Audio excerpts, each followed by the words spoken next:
This is a traditional New Zealand bread made from a potato bug. And as you can see, mine is a little bit flat, but I tell you what, it still tastes absolutely delicious. So if you want to learn how to make a flat as a pancake, or at least learn the techniques which you need to make what should be a wonderfully bouncy light loaf, well then you've made it to the right place, and you should probably learn how to do it too.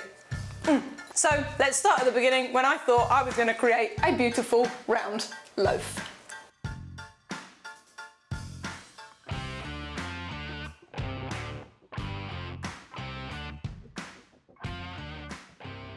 Okay, potato bug ready to go. Bubbly, big bubbles. I'll give you a close up, 1 second. So we've got some nice big bubbles in here, and we are ready to go. But I do think, much like when you make a sourdough starter, this has started to fall. It's like losing its peak readiness. So let's get this loaf on the go. So we're going to turn this bubbling, beautiful potato starter bug into the traditional bread made by the Māoris here in New Zealand. Now, I have never made one of these before, so wish me luck. I am pretty certain that I'm good to go, but we will see at the end. I may have got it wrong, so this could be an absolute disaster of a video towards the end because it might not work. I'm using my intuition and I believe we are in the right place. If you're looking for the recipe to make this bug, up here is the link to the video that I made last week about how to make this starter. So it does need to be active and ready to go, and all we need to do now is mix it. We're going to add flour, sugar, water, some salt, and that's it. From what I can gather, it's more about the visual of whether it has doubled in size in your container, because if you live somewhere warm, it might only take an hour and a half, 2 hours, but if your kitchen is cold or you live somewhere cold, it could take anything up to 4. So with this bread, we are hopefully going to end up with a beautifully soft dough, slightly sweet, slightly sour. So let's get on with it. And the very first thing we're going to do is take flour and sugar, mix it in the bowl. This recipe makes 1 large loaf or 2 small loaves. So depending on the container you have, you'll either have 1 or 2 loaves. So first I'm going to add in 4 cups plain flour and 4 tablespoons of sugar.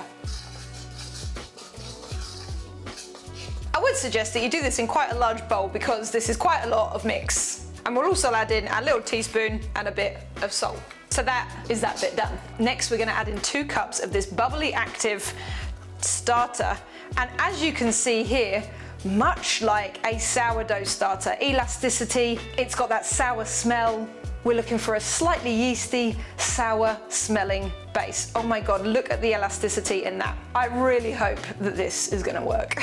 And then we're going to add in 2 cups of some nicely warm water, because again, we want to make sure this has the best chance to get going. So 2 cups of warm water. We're going to mix this together, and it should form a little bit of a dough. And then we just need to bring this together. I'm going to keep a little cup of flour here because this is quite a wet dough, so we want to make sure that it doesn't stick too much and we can combine it, because as you can see there, even touching it is a little sticky, and we're just going to give it a little bit of a knead to bring it together.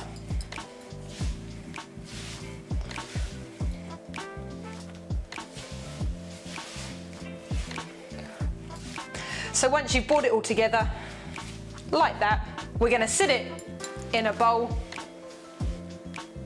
and we're going to let it rise for a few hours. As I said, it might be 1.5 to 2 hours, might be anything up to 4, depending on the warmth of your kitchen, but we can visually see it rise. And that's it. 2 hours later, watch the dough, not the clock, and this should have somewhere about doubled in size, and then we can bake it. So I guess I'll see you then.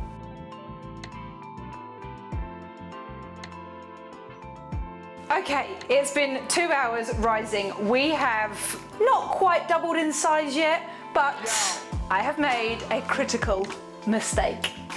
This is what happens when you're learning. Sometimes you miss things. So what I was meant to do is, once we kneaded it, Probably could have kneaded it a little bit longer too, maybe with a touch more flour, but never mind, it will still be fabulous. But what we should have done is taken our dish that we're going to cook it in and buttered it and put the dough in that to rise, because then we can bake it.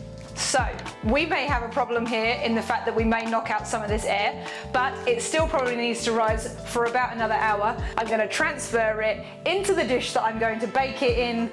We're going to butter it and leave it be. Can't believe that happened, but never mind. So I'm going to butter the dish liberally, and then we're going to put the dough into the container. And as a little extra precaution, I am going to line it with some baking paper, but I know this tray and sometimes it's a bit sticky on the bottom. So let's get this into here. Oh, I really hope I haven't buggered this up now, but let's hope for the best. So I'm just going to spread it out. And now I am really worried that I've knocked all of the air out of it that it's been working hard to incorporate, and it does look like it's going to be a bit dense. But who knows, this could be a fail video, not a win. So I'm going to cover it up, and what I'm actually going to do, because we've just had that emergency issue, I'm going to put it into the oven with the light on, so it's got a little bit of extra warmth, and hopefully we'll get another little bit of extra rise in the next hour, and we'll bake it.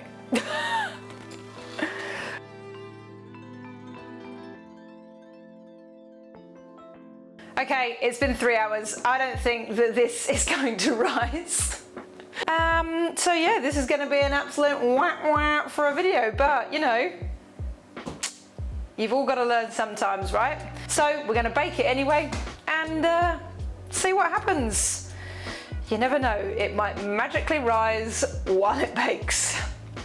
We'll see it in a bit and find out what it looks like.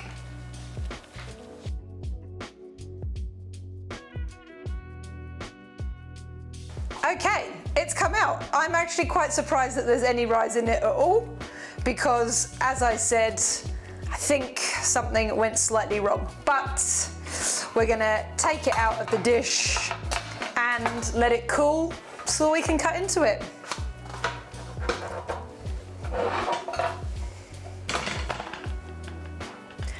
A little brick-like, but we'll see when we cut into it. So we'll let it cool down and we'll be back in about half an hour. But you can see, even from this, the width of it, not great. A little heavy, but we'll see how it is.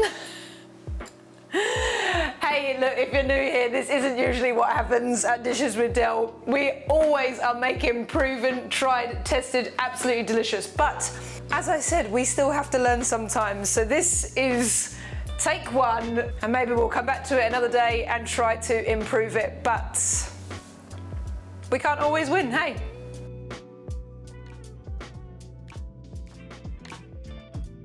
Okay, it's cooled enough. I mean, not really, I can still feel that it's hotter than the sun. But let's get into it. Let's have a little slice, shall we? Lovely exterior though, nice and crunchy. Well, I mean, like, it could be worse. Shall we give it a taste? I mean, oh my God, it actually smells like absolutely delicious. It just hasn't like risen very well, but I mean, fail.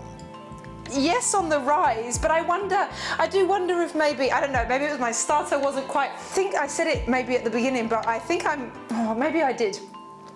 I might have pointed out that I thought that it was falling, but I do think, much like when you make a sourdough starter, this has started to fall. So I wonder if maybe it's just that I didn't kind of have the starter at the right peak, you know, kind of like when you're making sourdough. Anyways, I baked the loaf at 185 degrees for 45 minutes. And at that point, it was still a little bit light on top, so I turned it up for another 5 minutes to 200, just to get a little bit more color on the crust. Let's try a bit now. Like, the butter's gonna melt and it's gonna be yum anyway. So even if, you know, it's not, it might just be a bit dense. Oh my God. That's still absolutely, it's still absolutely delicious. I mean, that is still a delicious piece of bread. Oh, it's sweet, but also a little bit sour. Okay, what I want to know, why are we a bit flat? What happened? Can anyone help me? Apologies, was also just eating and talking. Apparently, some people don't like that. But hey, if you have been here for a while, you'll know that I pretty much love to talk and eat, so don't yuck my yum, you know?